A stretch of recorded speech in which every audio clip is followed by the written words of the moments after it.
लोकसभा चुनाव के दौरान बीजेपी ने 400 से अधिक सीटों का दावा किया था, लेकिन बीजेपी अपने लक्ष्य के सापेक्ष बहुत कम पर ठिठक कर रुक गई। बीजेपी की सीटें 400 से काफ़ी कम रहीं, जिसके बाद हार के कारणों का पोस्टमार्टम किया जा रहा है। बीजेपी के लोग भी अभी मान रहे हैं कि इतना बड़ा दावा करना उनके लिए घातक साबित हुआ। कानपुर के तमाम लोग हमारे साथ मौजूद हैं, उनसे बात करेंगे और जानने का प्रयास करेंगे कि उन्हें क्या लगता है कि वास्तव में बीजेपी अपने लक्ष्य तक नहीं पहुंच सकी, तो उसके पीछे की वजह क्या है। तमाम लोग हमारे साथ उनसे जुड़ते हैं और बात करते हैं। वैसा भी बताइए, क्या लगता है आपको, क्यों बीजेपी अपने लक्ष्य को प्राप्त नहीं कर पाई, पीछे रह गई उससे? बीजेपी के जो प्रत्याशी हैं उन्होंने अच्छा काम नहीं किया जितना उनको करना चाहिए था। और मेरे हिसाब से तो 400 पार इन्होंने जो दावा दिया था वो सही हुआ एक प्रकार से कि नहीं हुआ। आने वाली 2027 में यूपी का चुनाव है, उसमें इनको थोड़ा सा अच्छा काम करना चाहिए, जैसे कि यूपी में होना चाहिए। और देखा जाए तो बीजेपी रोज़गार को लेकर अगर मैं कहूँ आपको, तो रोज़गार भी धीरे धीरे कम ही कर रही है। जैसे कि आप मान के चलिए रेलवे भी प्राइवेटाइजेशन ही वो आप कर रहे हो सब धीरे धीरे। और भी कई मुद्दे हैं, जैसे कि आपको बता दूं, आप गंगा नदी को ही आप देख लीजिए। गंगा नदी धीरे धीरे प्रदूषित ही हो रही है, और उसमें थोड़ा सा मैं मानता हूं कि और काम अच्छा कर सकती है बीजेपी बस। और फिलहाल बताइए, क्या कारण ये भी रहा कि संविधान को बदलने का जो नैरेटिव था विपक्ष ने सेट कर दिया और ये जवाब नहीं दे पाया उस बात का कि हम संविधान नहीं बदलेंगे। 400 प्लस सीटों का दावा बीजेपी ने किया, तो विपक्ष ने कह दिया कि संविधान बदलना चाहते हैं। जी देखिए, ये जो डिक्टेटर की इमेज है, ये कहीं ना कहीं जो विपक्ष है वो कायम करने में बहुत कामयाब रहा कि अगर 400 पार अगर सीटें हो जाएंगी तो विपक्ष तो ख़त्म हो जाएगा।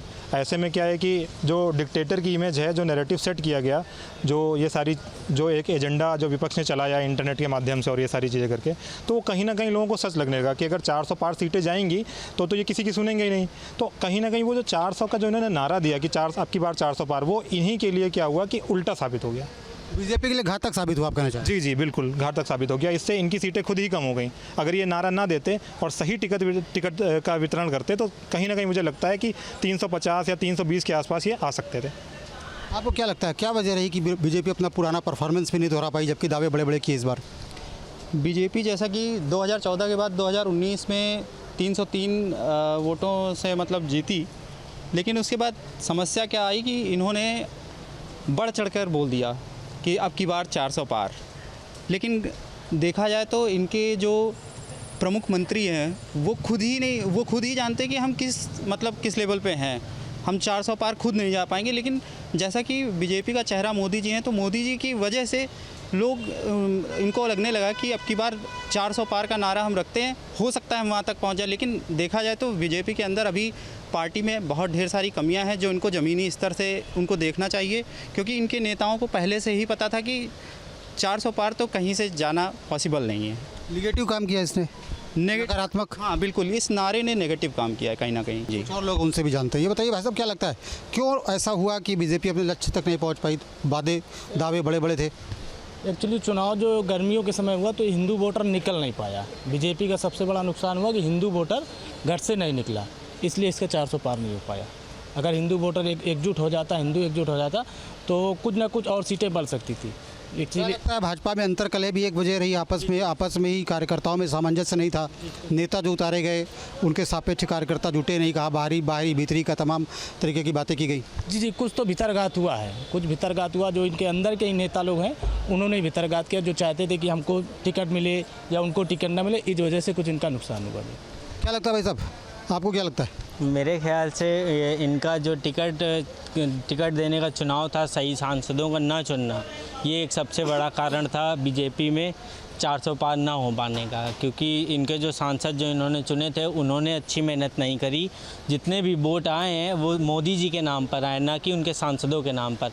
अगर इसकी जगह पे अच्छे कार्यकर्ताओं को अपनी टिकट देते या अच्छे कार्यकर्ताओं को चुनते तो शायद बीजेपी 400 पार कर जाती। और कोई वजह लगती है 400 पार नहीं कर पाई? नहीं, बस एक ही है ही। और इनका अच्छा काम करना और इधर उधर की बातें हैं और आपसी कलह बीच में जो पार्टी के बीच में होता रहता है, बस वही। अंतरकलह भी एक वजह रही। आप बताइए भाई साहब, क्या लगता है क्यों ऐसा हुआ कि बीजेपी अपने लक्ष्य के सापेक्ष नहीं पहुंच पाई? मेरे एक वजह ये है कि पहले बात तो ये है कि सब कुछ मोदी योगी पे ही डिपेंडेंट है। और बीजेपी जो प्रत्याशी है, पहली बात तो वो अपने कार्यक्षेत्र में उतरना ही नहीं चाहता है। और दूसरा बेरोजगारी, तीसरा पेपर लीक, ये बहुत ही बड़ी समस्याएं हैं यूपी में। पेपर लीक एक अहम मुद्दा रहा, क्या लगता है कि ये गया जनता के बीच में और इसको देख करके भी जनता ने वोट भी किया है? जी बिल्कुल, बहुत बड़ा मुद्दा है पेपर लीक, बेरोजगारी बहुत बड़ा मुद्दा है। क्या लगता है भाई साहब किन मुद्दों ने काम किया विपक्ष के लिए और बीजेपी के विरोध में क्या रहा? 400+ का नारा भी विरोध में गया। हाँ बिल्कुल, 400+ का नारा जो है इनके विरोध में रहा। इसके अलावा इनका ज़रूरत से ज़्यादा नए चेहरों पर भरोसा दिखाना और बेरोजगारी कहीं ना कहीं मुद्दा रहा। ये सब मुद्दे रहे इनके 400 पार तक न पहुँचने के। कुछ और लोग उनसे बात करते हैं। ये बताइए मतलब क्या लगता है बीजेपी अपने लक्ष्य के सापेक्ष नहीं पहुंच पाई, क्या वजह रही? हार के कारणों का पोस्टमार्टम भी हो रहा है, उसमें एक वजह ये भी सामने आ रही है कि 400+ का जो दावा किया था इन्होंने, उसको लेकर के नकारात्मक माहौल बना। देखिए, जिस तरीके से बीजेपी ने 400 पार का नारा दिया था वो कहीं ना कहीं बीजेपी के लिए उल्टा साबित हो गया। तो विपक्ष जो है 400 पार के नारे को जो है भुनाने में कामयाब रहा। 400 पार की बात आई हर मंच से, जो है बीजेपी के विपक्ष के जो लोग थे उन्होंने इसी 400 पार के नारे को बताया कि नहीं, अगर ये संविधान बदल देंगे, अगर ये सत्ता में आ जाएंगे। और कहीं ना कहीं बेरोजगारी और महंगाई ये भी एक अहम मुद्दा रहा। पेपर लीक एक बड़ा मामला रहा है जिसको लेकर के विपक्ष जो है लगातार अपने मुद्दे दमदारी से उठाता रहा है। तो इसको लेकर इसलिए जो है बीजेपी का जो 400 पार का नारा था वो उसके लिए ही भारी पड़ गया। ये भी देखने को मिला कि बीजेपी की सरकार में जो अफसरशाही है वो हावी रही, तमाम नेता खुद अपना काम नहीं करा पाते, जनता का काम नहीं करा पाते थे, इसका भी प्रभाव पड़ा। जी बिल्कुल, देखा होगा कई सारे ऐसे मामले कानपुर में भी देखने को मिले हैं जिसमें जो है कार्यकर्ता जो है धरने पे बैठना पड़ रहा है। एक अपना बर्रा थाना क्षेत्र है, यहाँ पर आए दिन आप देखोगे बीजेपी कार्यकर्ताओं का जो है जमावड़ा लगा रहता है, रोज़ धरना प्रदर्शन होता है। तो कहीं ना कहीं ये कारण रहा है, ये भी जो है 400 पार के नारे में जो है कहीं ना कहीं शामिल है। कुछ और लोग भी उनसे जुड़ते हैं। बताइए क्या लगता है क्यों बीजेपी अपने लक्ष्य तक नहीं पहुंच पाई, क्या मुख्य वजह लगती है आपको? बीजेपी सरकार ने खैर देश के लिए बहुत अच्छे कार्य किए हैं, लेकिन कहीं ना कहीं जो रोज़गार है, हर आदमी आजकल रोज़गार के लिए बड़ा परेशान नज़र आ रहा है। आदमी को रोजी रोटी, आदमी शाम तक अपना जो कमा रहा है, इतनी महंगाई बढ़ गई है। बिजली ले लीजिए या तो गैस ले लीजिए, सरकार सिर्फ कह रही है कि गैस जो है मुफ्त में दे रही है, लेकिन सिर्फ कुछ ना कुछ जो वादे हैं सिर्फ कागज़ों पर ही दिखाई दे रहे हैं। आम जनमानस से कहीं ना कहीं जो है परेशान नज़र आ रहा है। तो जो स्टूडेंट हैं उनको कहीं ना कहीं रोज़गार मिलना चाहिए, जिससे आने वाले चुनाव को जो है मजबूत किया जा सके। बीजेपी और मजबूत हो इसके लिए आपको लगता है कि बेरोजगारी पर काम होना चाहिए और पेपर लीक का मामला उस पर काम होना चाहिए? जी, पेपर जो लीक हुआ है ये बहुत बड़ा मुद्दा रहा है। जो स्टूडेंट काफ़ी समय से तैयारी कर रहे थे और उनकी जो उम्र थी वो भी कहीं ना कहीं गुजर रही। 10 वर्षों से देखा जाए तो भाजपा सरकार थी और उस पर कहीं ना कहीं जो है जो स्टूडेंट तैयारी कर रहा था उसकी उम्र जो है जब निकल गई, अब वो तैयारी नहीं कर सकता है। तो कहीं ना कहीं स्टूडेंट भी नाराज़ है। स्टूडेंट्स की नाराजगी। ये बताइए कि 400 पार का जो दावा किया बीजेपी ने, क्या लगता है उसके लिए घातक साबित हो गया ये? यस सर, मुझे लगता है, मतलब मैं एक इंटरमीडिएट लड़का हूँ, मुझे लगता है कि ये जो 4 साल में अग्निवीर का इन्होंने लगाया है, तो इस मुद्दे पे मैं उनका विरोध करना चाहता हूँ। इस मुद्दे में मुझे लगता है कि कोई भी युवा हो 4 साल की नौकरी नहीं करना चाहेगा, वो भी गवर्नमेंट हो। आप लोग को 5 साल रखा जाता है सरकार में, उसके बाद भी आपको एक मौका चाहिए होता है, लेकिन हम लोग को एक 4 साल की नौकरी के बाद हम लोग को कोई रोज़गार का वो ऑप्शन नहीं है।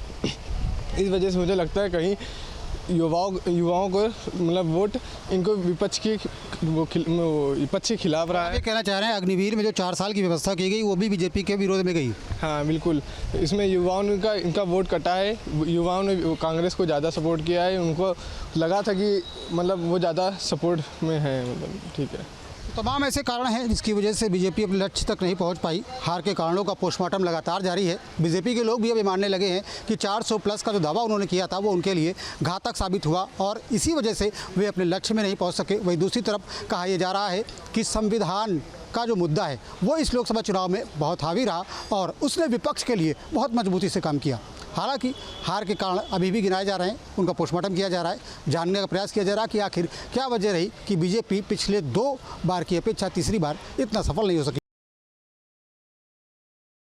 लोकसभा चुनाव संपन्न हो चुका है और देखा जाए तो उत्तर प्रदेश में बीजेपी को सबसे ज़्यादा नुकसान हुआ है, सबसे बड़ा झटका लगा। बीजेपी की सीटें आधी हो गई, जिसकी समीक्षा बीजेपी लगातार कर रही है। दरअसल 3 टीमें बनाई गई और उन टीमों के जरिए बीजेपी फीडबैक ले रही है, वजह जानने की कोशिश कर रही है कि आखिर वो कैसे चुनाव हार गई यहाँ पर उत्तर प्रदेश में और इतना बड़ा नुकसान कैसे हुआ। हालांकि इसी चीज़ को समझने के लिए इस वक्त मैं लखनऊ के हजरतगंज में हूँ। सीधे लोगों से सवाल पूछेंगे और जानने की कोशिश करेंगे कि बीजेपी ने जो नारा दिया कि अब की बार 400 पार या फिर संविधान आरक्षण को लेकर जो एक नैरेटिव चलाया विपक्ष ने, क्या उसकी काट बीजेपी नहीं ढूंढ पाई, या जो तमाम चीज़ें जो वजह निकल कर सामने आ रही है कि उसी पर चर्चा करते हैं और समझने की कोशिश करते हैं कि सबसे बड़ी वजह क्या मानते हैं वो। जिस तरीके से 400 पार का नारा दिया बीजेपी ने, आपको लगता है कि ये नारा बीजेपी को ले डूबा यूपी में?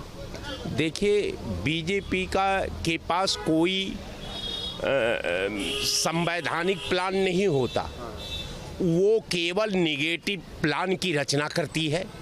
चूँकि ये देश और प्रदेश जो है निगेटिव बीजेपी के प्लान में शिकार हो चुका था।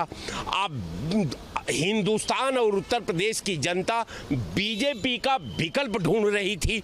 बीजेपी का मानना था कि हम 400 पार होंगे, बीजेपी उत्तर प्रदेश में मान रही है कि 80 पार। अब मैं बार बार आपके चैनल पर ये कहता आया कि 80 नहीं, 45 से 60 सीट इंडिया गठबंधन का था। मैं निरंतर इस बात को कहता रहा, लेकिन गाजियाबाद से लेकर के गाजीपुर का एक एक लोकसभा का, चाहे नौजवानों से बात कर लीजिए, किसानों से बात कर लीजिए, मजदूरों से बात कर लीजिए, गरीबों से बात कर लीजिए, फटहालों से बात कर लीजिए, सबका एक ही बात थी कि ये सरकार जो है जनहित में एक प्लान 10 साल में नहीं दिए, इस सरकार को बदलना है और इंडिया गठबंधन को जिताना है। देखिए, इंडिया गठबंधन का प्लान जो पॉलिसी रही 2024 की, इसमें तमाम त्रुटियां थी, लेकिन ये प्रदेश की जनता ने, ये इंडिया गठबंधन की जीत नहीं है, ये देश के दलितों की जीत है, शोषितों की जीत है, पीड़ितों की जीत है, नौजवानों की जीत है और महिलाओं की जीत है। इंडिया गठबंधन नहीं लड़ा है, ये प्रदेश की आवाम ने ये फैसला करके भारतीय जनता पार्टी के पॉलिसी को, नापाक पॉलिसी को तार तार करके आगे छोड़ दिया है। अब मैं समझता हूं कि इनका ढूंढने की जरूरत नहीं है। आपका जहां आधार है, जिस बेस से आपने अपना मंजिल की दूरी तय की है, उस आधार को जनता ने आपके नापाक सपने को चकनाचूर करके बम्बाट कर दिया है। अब समीक्षा की अब जरूरत नहीं है। अब आपका ग्राफ निरंतर गिरता जा रहा है। 2027 का जो सपना इनका है, 27 में इनका जो है 40 से 60 विधानसभा में रहना है। ये बात नहीं है। देखिए, मैं फिर आपको बता रहा हूँ, ये बात नहीं है, ये भी एक उसका हिस्सा है।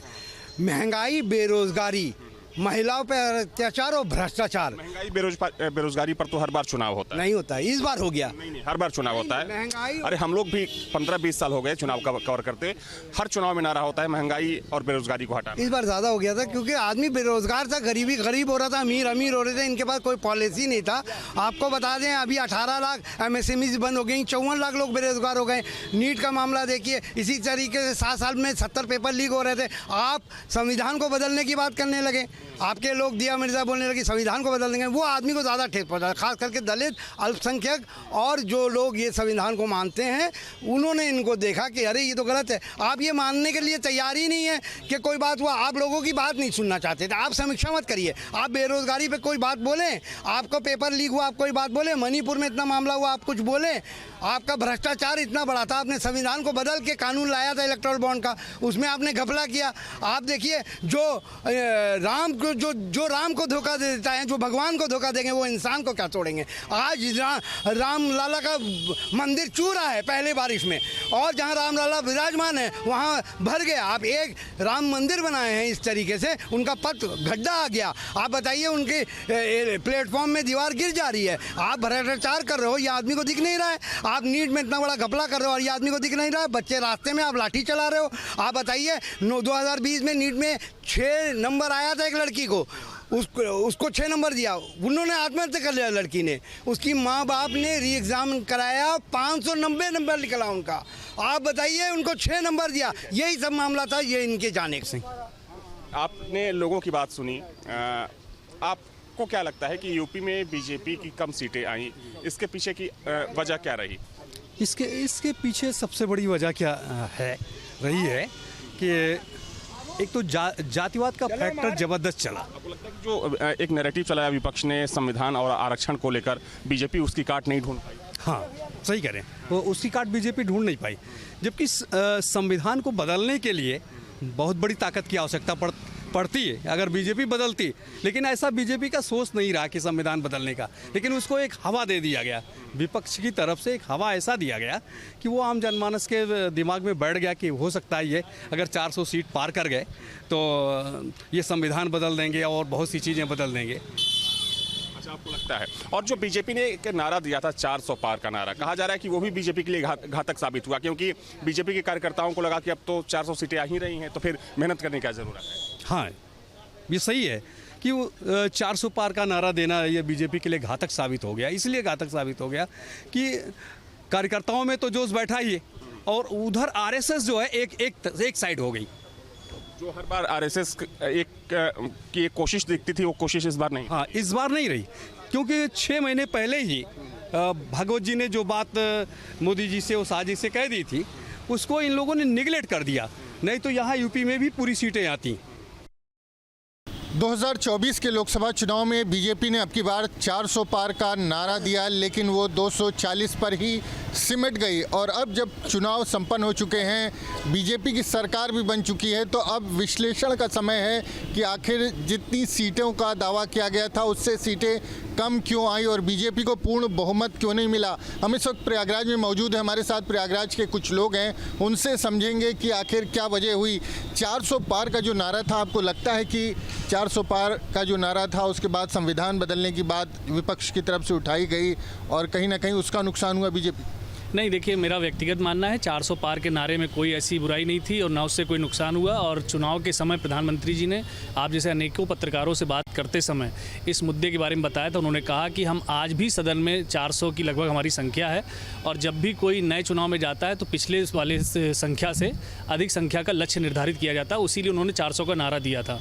और आपकी ये बात ज़रूर कह सकता हूँ कि जो संविधान की बात जो विपक्षी दलों ने उड़ाई, उसका हमें हो सकता कुछ नुकसान हुआ हो, लेकिन जो कि हमारा जिस तरह का 10 साल का कार्यकाल रहा, उसमें हम लोगों ने या माननीय प्रधानमंत्री जी ने केवल जनता की और देश की सेवा करने का काम किया। कहीं उन्होंने संविधान के खिलाफ काम नहीं किया। यहाँ तक कि संविधान दिवस इस देश में अगर मनाना किसी ने प्रारंभ किया तो भारतीय जनता पार्टी की सरकार आने के बाद प्रधानमंत्री जी ने उसको शुरू किया। तो और संविधान का चरण स्पर्श करके ही उन्होंने अपनी सरकार का कार्यकाल भी प्रारंभ किया था। ये विपक्षी खेमे ने गलत धारणा बना दी, 400 पार के कहा कि ये 400 पार ला के संविधान बदलेंगे, उसका कुछ नुकसान हो सकता है। लेकिन 400 पार का जो नारा था, उस नारे में कोई गलती नहीं थी, वो नारा बिल्कुल ठीक था। नारे में कोई गलती नहीं थी, आपको लगता है नुकसान हुआ 400 पार के नारे से? जी, नारे में कोई गलती नहीं थी। नारे से हमें फ़ायदा ही होता। गुमराह करने वाली बात विपक्षियों ने बोली है। जनता को बोला गया है कि खटाखट खटाखट खटाखट फटाफट फटाफट फटाफट 8,500। तो जो लोग गरीब हैं, जिन्हें अनाज मिल रहा है, उसके बावजूद भी उनकी एक आस जग गई, महिलाओं की एक आस जग गई कि हमें किसी तरीके से मुफ्त में ही सही 8,500 रुपया मिल रहा है, तो वो गुमराह हो गए। और कुछ वो लोग गुमराह हो गए जिन्हें ये कहा गया कि संविधान बदल देंगे। अब आप सोचिए, वो पढ़े लिखे नहीं हैं, वो सिर्फ उस दिशा में चल देते हैं जिस दिशा में लालच दिखता है उन्हें, जिस दिशा में कुछ होप दिखता है। कई बार उन्हें यह दिखा कि संविधान बदल देंगे तो उन लोगों को, दलितों को ये लगने लगा कि हमारे साथ अन्याय हो जाएगा, जबकि माननीय मोदी जी संविधान बदलने नहीं बल्कि संविधान की रक्षा ही वो कर रहे हैं। बार बार कांग्रेस ने संविधान बदलने का प्रयास किया है, लेकिन अब लोगों को समझने की बातें हैं। और इन जो विपक्षियों ने जुमलेबाजी करी, उसकी वजह से हमें बेशक नुकसान हुआ है। हमारी टीम को और मजबूत होने की ज़रूरत है, भारतीय जनता पार्टी के लोगों को और मजबूत होने की ज़रूरत है कि गुमराह होने करने पर कोई भी संविधान लेके घूम रहे हैं वो, इसके ये तो साफ साफ लग रहा है नाटक है। अगर उनकी इंडी गठबंधन की टीम नाटक न करती, कार्य दिखता, तो आप दिल्ली में देखिए कोई कार्य नहीं होता। वही केजरीवाल कोई कार्य नहीं करता और पानी किसी को नहीं मिला। आपको क्या लगता है, क्या वजह रही 400 पार का नारा जो है? देखिए, सबसे बड़ा मुद्दा संविधान था और आरक्षण, जो इन लोगों ने ख़त्म करने की बात किया। अयोध्या से लल्लू सिंह, कर्नाटक में हेगड़े, तमाम ऐसे लोग, और इसमें कुछ संघ के लोगों ने भी ये बात कहा था कि संविधान बदला जाएगा, आरक्षण ख़त्म किया जाएगा। तो उससे हमारे देश की जनता जो पिछड़े हैं, दलित हैं, तमाम लोग उसमें भयभीत हुए और उनको डर लगा, क्योंकि उनका सोशल स्क्रूज चलता आ रहा है। देखिए, कल ही इनकी एक गठबंधन की सहयोगी अनुप्रिया पटेल है, उन्होंने मुख्यमंत्री को एक लेटर लिखा कि आरक्षण का सही से पालन नहीं किया जा रहा है। ये तमाम चीज़ें हैं। ये लोग तो गुमराह करते हैं, गुमराह करके ही ये लोग जनता को जो है, ये जैसे इनका एहसान है, जनता का पैसा 5 किलो अनाज दे रहे हो तो बहुत बड़ी जंग जीत ले रहे हो। नुकसान हुआ है, लेकिन अगर हम बात करें तो कार्यकर्ताओं की अनदेखी भी, कई बार कार्यकर्ता निराश हो जाता, उसमें उत्साह नहीं होता, उसका भी नुकसान होता है चुनाव। देखिए, दुनिया की सबसे बड़ी पार्टी है भारतीय जनता पार्टी। 14 करोड़ से ज़्यादा इसके कार्यकर्ता हैं, नेता हैं, पूरे देश में सरकार है, केंद्र में, प्रदेश में। अब कोई अनदेखी की बात कर रहा होगा तो कहीं इक्का दुक्का घटनाएं घटी होंगी, वरना एक भाजपा के कार्यकर्ता के नाते मैं कह सकता हूं कि ऐसा पार्टी में नहीं है कि कार्यकर्ताओं की अनदेखी हो। भारतीय जनता पार्टी के कार्यकर्ता अपने नेताओं से मिलने में जितने सुलभ हैं, हमारे नेता जितनी आसानी से मिल जाते हैं अपने कार्यकर्ताओं को, वो अन्य पार्टियों में नहीं होता है। मोदी जी में घमंड है तो वर्करों में क्यों नहीं घमंड था? कार्यकर्ताओं की अनदेखी हुई, कार्यकर्ताओं की बहुत अनदेखी हुई। जो भारतीय जनता पार्टी के मूल जो लोगों ने संघ से लेकर के भारतीय जनता पार्टी की बुनियाद को रखा है, उसके बाद उनका शोषण किया गया। तमाम ऐसे लोग हैं, मैं जिनका नाम बता दूं, बाहर से लोग आए, उनका सिर्फ मोदी और अमित शाह जी ने एक काम किया है कि पूरे देश में गुजरातियों का कब्जा करा दिया। अब बाहर से लोग टेंडर में दूसरी पार्टियों से लोग आए, उसके बाद क्या लगा? कार्यकर्ताओं की अनदेखी। हाँ बिल्कुल, क्यों नहीं। जब आपका मूल वर्कर तो भटकेगा ही। जब बाहर के लोगों को मकान दे दिया जाएगा, गाड़ियाँ दे दी जाएगी, रुपया दे दिया जाएगा, तो जो हमारा मूल वर्कर है, जो ज़मीन से झंडा लेकर के जिंदाबाद मुर्दाबाद कर रहा है, जो गेट बना रहा है, जो सुबह 6 बजे जा कर के स्टेशन में खड़ा होकर के रिसीव कर रहा है, तो उसको ख़राब नहीं लगेगा। अभी विपिन जी कह रहे हैं, मैं कल विपिन जी से पूछूंगा जब इनकी उपेक्षा होगी। अभी तो कह रहे हैं इनको कुछ मिला भी नहीं है, तो इसलिए उपेक्षा सवाल नहीं। कल जब ये एक ललित होंगे कि हमको ये पद मिल जाए, और कल जब इनकी उपेक्षा होगी तो कल मैं इनसे भी पूछूं। एक सवाल और है कि जो अफसरशाही है, कहा जाता है कि उत्तर प्रदेश में अफसरशाही जो है वो बेलगाम में, उस पर नियंत्रण नहीं है जितना होना चाहिए। वो भी एक वजह हो जाती है कई बार चुनाव में, जब लोगों के काम नहीं होते, अफसर